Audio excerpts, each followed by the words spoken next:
The truth is brutal. Life doesn't operate on fairness. You could pour your heart into honesty and still face betrayal. You could sharpen your skills to perfection, yet watch someone less capable snatch the position you earned. That's how the world moves. It rewards unpredictably and punishes naivety. But those who wake up to this reality, who see the hidden gears behind human behavior, are the ones who endure. And endurance creates dominance. Because in this ruthless game, it's not just strength that wins, it's perception. There's a type of intelligence that isn't written in books, isn't taught in schools, but exists quietly in the shadows of every interaction. It's the wisdom forged in betrayal, humiliation, and failure. While some collapse under the weight of these blows, others rise with sharper eyes and colder clarity. This is what I call shadow intelligence. It is the awareness that observes silently, collects every detail, waits without emotion, and acts at precisely the right time. While most people lose themselves in arguments, you are gathering knowledge. While they explode in anger, you're busy running silent calculations. While they choke on emotions, you are already mapping the next move. Most people stumble through life playing checkers, moving pieces without thought. But once you understand shadow intelligence, you switch to chess. You start seeing not the move in front of you, but 10 steps ahead. And before we go deeper, I need to draw a line in the sand. This understanding is not meant for destruction. This is not about becoming cruel for cruelty's sake. It's a shield, not a sword. You learn this to protect your space, your time, your dignity, not to harm the undeserving. The mission is clarity, not villainy. Those who master this mindset carry 8 key psychological traits that elevate them above the rest. These traits distinguish those who rise from those who sink, those who lead from those who follow, those who win from those who merely watch. If you choose to step onto this path, say this to yourself: I choose to be strategically aware, not emotionally enslaved. Let's dive into the secrets the powerful quietly practice while the masses remain distracted. The first principle is what I call deliberate obscurity. You never lay all your cards on the table. You never show the entirety of your intentions. Instead, you reveal only fragments enough to keep conversations moving, but never enough to surrender your edge. When people only see pieces of your story, their minds fill the gaps on their own.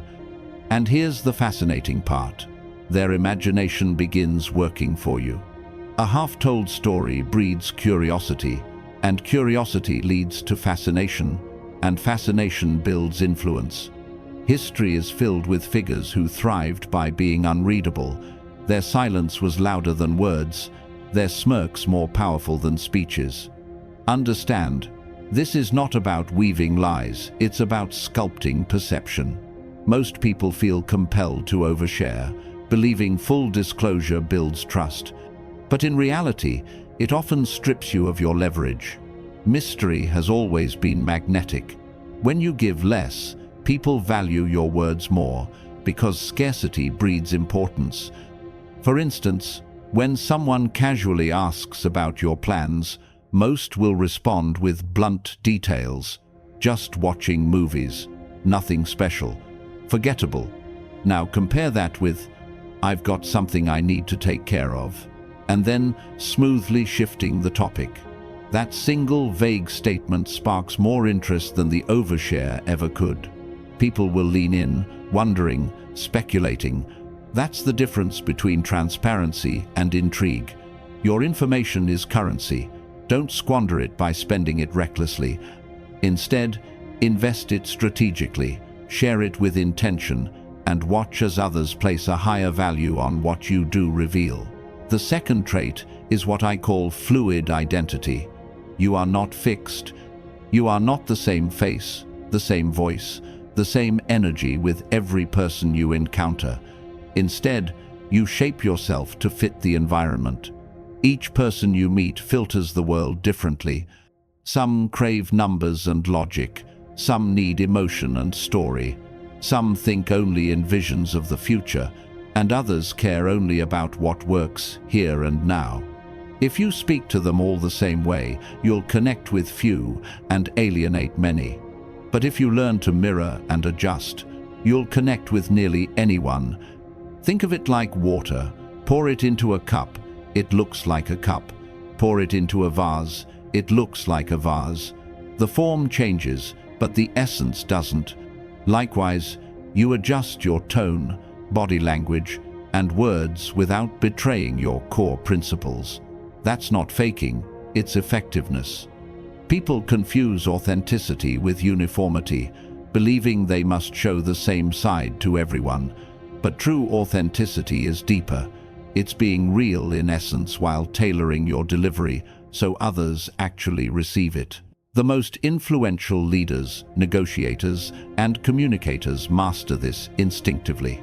With one person, they are sharp and analytical. With another, warm and empathetic. With another, visionary and grand. Same core, different reflection. That's not manipulation, that's mastery of connection. But a warning: never let this adaptability dilute your integrity. Change your approach, but never your values. The strongest crystal has many facets, but remains unbreakably whole. The third psychological pillar is detachment. This is freedom from chains you can't see. Most people are not enslaved by iron, but by fear. The fear of losing approval, losing relationships, losing positions. This fear makes them compromise, accept mistreatment, and abandon their own principles. They cling so tightly that others can easily pull their strings. Detachment breaks this pattern. When you stop being terrified of losing something, you stop being controlled by it. This doesn't mean apathy, it means independence. Imagine two people entering a negotiation. One is desperate, already planning their life around the deal. The other would benefit from it, but doesn't need it. Who controls the room? Always the one who can walk away. That is the power of detachment. When you no longer fear being disliked, you speak with more truth. When you no longer fear being alone, you choose relationships on your own terms. When you no longer fear losing opportunities, you negotiate with strength. Here's the paradox. The less you cling to something, the more likely it comes to you. Why? Because confidence is magnetic and desperation repels. People respect those who cannot be bent by fear. Practice this in small ways. Don't fight to win every argument. Don't chase everyone's approval. Don't demand life bend to your plan. The more you release, the more control you actually gain. True detachment isn't heartlessness. It's caring deeply while refusing to be shackled by that care. It's not about having nothing to lose, it's about having the strength to keep moving forward, no matter the loss. The fourth is subtle power, what I call quiet leverage. It's the art of applying influence without raising your voice, without forcing, without demanding. Power that needs to shout is weak. Real power makes its presence felt in silence. It's the gravity in the room when you enter. It's the pause in a conversation that compels others to speak more than they intended. Quiet leverage means you no longer chase, you attract. You no longer plead, you position. In conversations, it's knowing the strength of silence. While most people scramble to fill every empty space with words, you allow the quiet to expand. Suddenly, every response you give feels heavier, more intentional. In negotiations, it's not about threatening to walk away. It's simply having the genuine ability to walk away. That unspoken possibility shifts the balance without you saying a word. In relationships, it's being the one who consistently adds value without needing applause. People then seek your presence not out of obligation, but desire. In professional settings, it's being the silent solution, the person everyone instinctively turns to because your track record speaks louder than self-promotion ever could. The strength of quiet leverage is patience. You're planting seeds, not chasing harvests. You're investing in positioning, not demanding immediate wins. Over time, this creates an aura around you. People begin to measure their words in your presence, seek your validation without you asking, and follow your lead without being told. This is the invisible hand that shapes outcomes, the whisper that outweighs the shout. But let's be clear, quiet leverage, like all these traits, comes with ethical responsibility. Influence is powerful, but power misused corrodes the wielder as much as the victim. The goal is not to coerce or to trap others, it's to create balance, to guard yourself from exploitation, and to foster outcomes where strength is earned, not stolen. The shadow intelligence path is not about turning into a villain, it's about refusing to be a victim. And as you absorb these lessons, understand this: most people will remain blind to these principles. They will continue to react emotionally, reveal too much, cling to the wrong things, and push loudly for what they want. You will move differently. You will become unreadable, adaptable, free, and quietly influential. While they play the game blindfolded, you'll be studying the entire board. That's the power of shadow intelligence. And once you master it, you won't just survive this world, you'll bend it in your direction. The highest form of subtle influence is guiding people toward better choices without ever forcing their hand. Silent leverage, when applied with ethics, is about helping others arrive at outcomes that improve not just their own lives, but also the environment around them. It isn't about trickery or deceit, it's about nudging the course of events with precision, so people move in directions that benefit everyone. And make no mistake, quiet influence doesn't mean passivity. You are still making decisive moves. You are still shaping outcomes, but you do it with finesse, not with spectacle. You trade volume for timing. You don't push, yet everything shifts. Now, once silent leverage is internalized, another layer of psychological mastery reveals itself. What I call the resonance effect, or psychological echo. This is the art of reflecting back people's innermost needs, fears, and desires in a way that makes them feel profoundly understood. It's not manipulation, it's perception. Human beings rarely act on logic alone. They move toward the things that seem to recognize them, validate them, and give shape to their hidden struggles. Most people, when they speak, aren't simply conveying facts. They're unconsciously revealing identity, longing, and insecurity. The wise strategist doesn't just hear words. They hear the emotion beneath the words. Think about it. Every individual you meet is silently asking the same three questions. Do you see me? Do you understand me? Do I matter? The majority of people go through life with these questions unanswered, which is why true connection is so powerful. When you develop the ability to reflect back someone's inner world, to articulate what they are too guarded, too shy, or too confused to articulate themselves, you instantly become magnetic to them. That's the essence of the psychological echo. Consider how this works in reality. If someone vents about hating their job, the average person responds with surface-level advice. Maybe you should find another one. That's logical, but shallow. A master of resonance hears what isn't being said. Beneath the complaint might be a craving for recognition, a hunger for challenge, or a fear of stagnation. So, instead of dishing out generic solutions, you say, "It sounds like you're ready for something that finally pushes your skills to the next level," or "It feels like your contributions aren't being noticed the way they should be." With one sentence, you've shown them that you not only listened, but you understood their soul. And that act of reflection forges influence far more powerful than advice. But this technique goes beyond empathy. It's also a strategic framework. Once you decode someone's driving needs, you can position your ideas in alignment with what already motivates them. To the person who values stability, you frame your pitch in terms of safety. To the person obsessed with recognition, you show them the path to acknowledgement. To the person driven by freedom, you frame opportunities as independence. The underlying message may be the same, but the delivery is custom-tailored. That's not manipulation, it's intelligent communication. It's speaking in the dialect of someone's heart.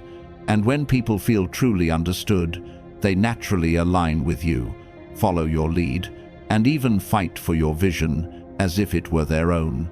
Of course, the ethical foundation is crucial here. The point of psychological echo is not to trick or exploit, it is to genuinely honor people's needs while aligning them with choices that elevate everyone. When used sincerely, it builds trust that cannot be faked, forging bonds deeper than persuasion ever could. Now, we enter into one of the most controversial traits of shadow intelligence, what I call moral flexibility. The world is not painted in black and white, it is drenched in shades of gray. People like to imagine themselves as purely good or purely bad, but reality is far messier. Moral flexibility doesn't mean abandoning principles. It doesn't mean harming others just because you can. It means understanding that rigid moral codes often collapse when tested against real-world complexity. Sometimes kindness fuels destruction. Sometimes hard choices save lives. Picture this: you're leading a team, and one member consistently undermines trust by lying to clients. A surface-level, nice response might be to give them another chance, provide extra coaching, or shield them from consequences. But what about the clients who were misled? What about the teammates working honestly? What about the long-term survival of the group? In such a scenario, a leader practicing moral flexibility would recognize that removing this individual, even if it feels harsh in the moment, ultimately protects many more people than it harms. This is not cruelty. This is pragmatic ethics. Or imagine someone you care about stuck in a toxic relationship. The kind response might be to avoid confrontation, nod politely, and keep the peace. But the truly responsible choice might be to deliver the painful truth. This relationship is destroying you. That statement may wound in the short term, but it could be the spark that saves them in the long run. This is the heart of moral flexibility, focusing on outcomes instead of appearances. The world applauds actions that look good, even when they create bad results. True leaders take actions that work, even if they're misunderstood in the process. This requires courage, because you must be willing to carry the weight of unpopular decisions. But it also requires boundaries. Moral flexibility is not a license for selfishness. It must be anchored by core principles. You refuse to violate values that define the lines you will never cross. Within those lines, however, you give yourself permission to adapt, to adjust, and to choose effectiveness over appearance. Now we arrive at the seventh trait: measured visibility or controlled exposure. In an age where oversharing has become the default, restraint has become revolutionary. Everyone posts every meal, every thought, every fleeting feeling. But the more someone reveals, the easier they are to read, to predict, and to exploit. The true strategist practices selective revelation. You don't lie, you don't fabricate, but you never give people the full map of who you are. You share enough to connect, but not enough to be predictable. Why does this work? Because of the curiosity gap, the psychological phenomenon where people are naturally drawn to fill in blanks. When you leave pieces of your story unsaid, people become invested in imagining what's missing, and in doing so, they project value onto you. Think of the most magnetic individuals you've encountered. They rarely hand you their entire biography on the first meeting. Instead, they reveal themselves in layers, each revelation timed with precision, always leaving more to wonder. That's not accident, it's mastery. Controlled exposure applies everywhere. In business, it means you don't reveal every skill, every idea, or every plan up front. You let your capabilities unfold over time, creating the impression of endless depth. In relationships, it means revealing personal truths gradually, in rhythm with the trust that's being built. In negotiations, it means never showing your full hand at once. You keep certain priorities unspoken, holding them until their disclosure gives you leverage. The principle is simple but vital. Once revealed, information can never be taken back. What people know about you is permanent ammunition for or against you. So the wise err on the side of disclosure that is intentional, not impulsive. Timing is the hidden force behind controlled exposure. A detail revealed too soon looks like arrogance, but the same detail revealed at the right moment looks like humility and strength. A skill flaunted early might come across as boastful, but unveiled precisely when needed, it appears as heroic. The impact of what you reveal depends not just on the content, but on the timing and context. And controlled exposure requires calibration. Not every audience deserves the same access. Family may know you deeply, while acquaintances should see only fragments. Business partners must be granted certain insights, while competitors should be left guessing. Even among allies, disclosure must be measured according to trust and purpose. This isn't deceit, it's discernment. It's the recognition that in a world of endless noise, mystery has become a rare currency. The irony is this: while others oversaturate the world with every piece of themselves, the ones who hold back, who reveal strategically, who maintain an aura of the unknown, stand out. They become unforgettable, not because they flood others with information, but because they leave space for imagination. So when you stitch these traits together, silent leverage, psychological echo, moral flexibility, and controlled exposure, you begin to see the architecture of shadow intelligence in its full form. It is the discipline of moving without broadcasting, of understanding without exposing, of guiding without pushing, of acting without being obvious. And in a world where most people are loud, reactive and transparent, this path makes you rare. It makes you dangerous. And, above all, it makes you unshakably effective. Controlled exposure isn't just about what you share face to face. It extends into the digital world you live in every day. Every photo you upload, every opinion you post, every small comment you leave online contributes to an image of you that people will judge before they ever shake your hand. Your online presence has become an extension of your reputation, whether you intend it to or not. That's why intelligent people treat their digital footprint like an asset rather than an accident.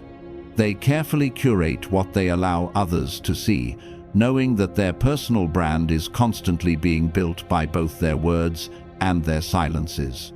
The purpose of selective exposure isn't to play mysterious for the sake of seeming elusive. It's to hold the pen to your own narrative and direct how you're remembered, respected, and trusted.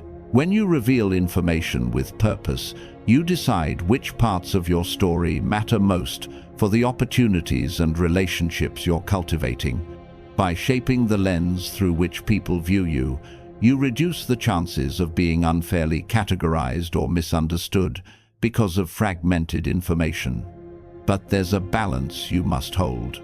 Share too little, and you risk being perceived as cold or disconnected. Share too much, and you hand people the power to define you in ways that don't serve you. The masters of influence understand that the real art lies in navigating the space between openness and reserve. They know how to build trust, spark interest, and deepen bonds while still maintaining control of their own storyline. This doesn't mean being fake or manipulative. It means being strategic, aware that timing, context, and intention matter just as much as the information itself. Think of it like playing chess. Every disclosure is a move. and every move either strengthens or weakens your position. Controlled exposure ensures your moves align with your long-term goals, not just your temporary emotions. That brings us to another powerful principle: outcome obsession. If controlled exposure is about managing perception, outcome obsession is about refusing to be distracted by anything that doesn't lead directly to results.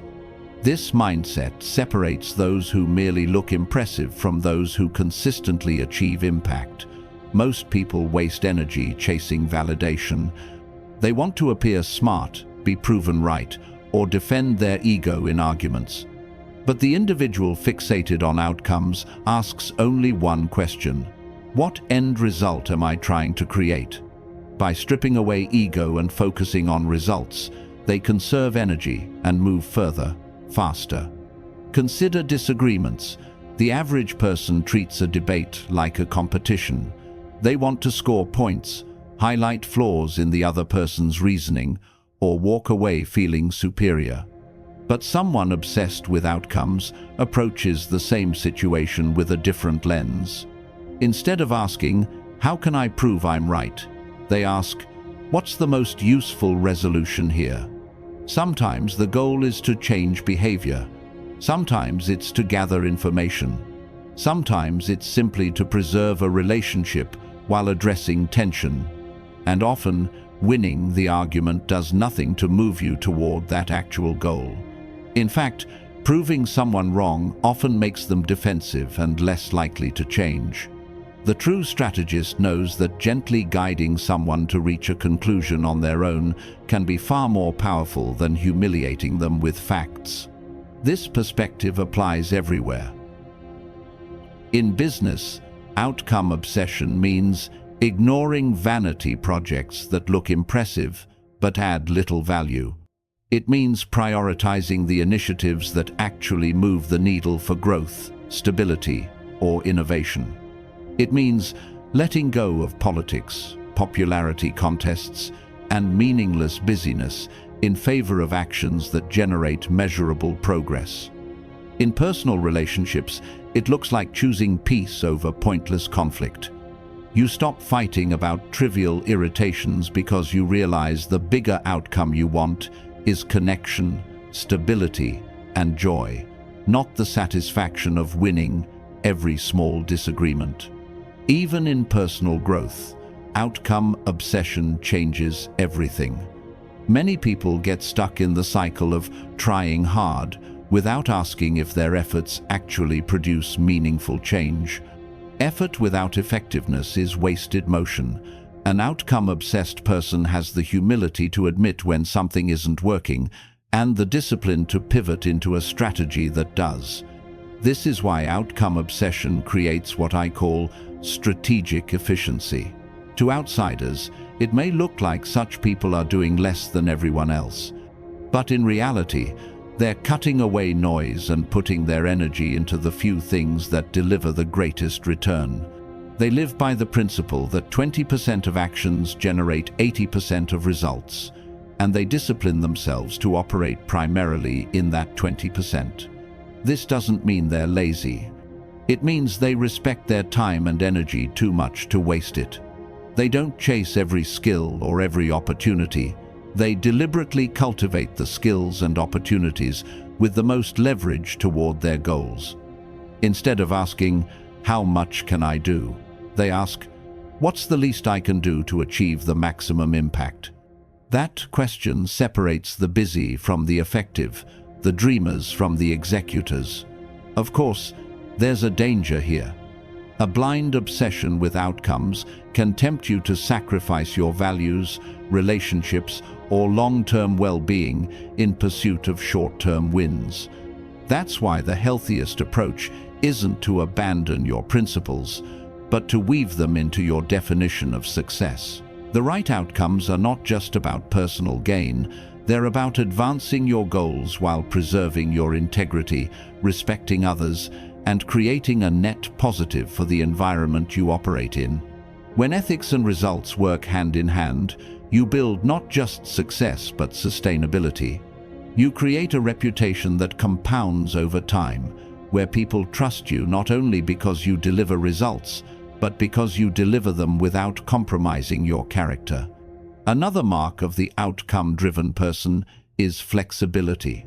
Too many people cling to their methods, even when the methods stop working. They tie their identity to a strategy rather than a destination. But when you're fixated on outcomes, your loyalty lies with the goal, not the plan. If the strategy isn't producing progress, you don't waste years defending it. You adapt, experiment, and find new ways forward. This adaptability makes outcome-obsessed individuals resilient in changing environments. When circumstances shift, they pivot. When new information emerges, they adjust. When obstacles appear, they reroute. Their determination is unshakable, but their methods are fluid, and because of that, they remain effective no matter how unpredictable the landscape becomes. The long-term power of outcome obsession is simple. You build a track record of results. In every room, people respect the individual who consistently follows through more than the one who merely talks about potential. Delivering outcomes over time makes you indispensable. It brings you higher quality opportunities, stronger alliances, and access to challenges worthy of your skills. People begin to trust your word because your results prove it. And that reputation of being the person who gets things done is one of the rarest and most valuable forms of capital you can have. At this point, you've explored 8 defining traits of what we can call dark intelligence, a form of strategic thinking that merges psychology, pragmatism, and discipline into real-world power. But knowledge without practice is wasted potential. The way forward is not to memorize all 8 traits and try to juggle them at once. Instead, choose one that resonates with your current challenges. Practice it deliberately for a week. Test it in real conversations, decisions, and moments of tension.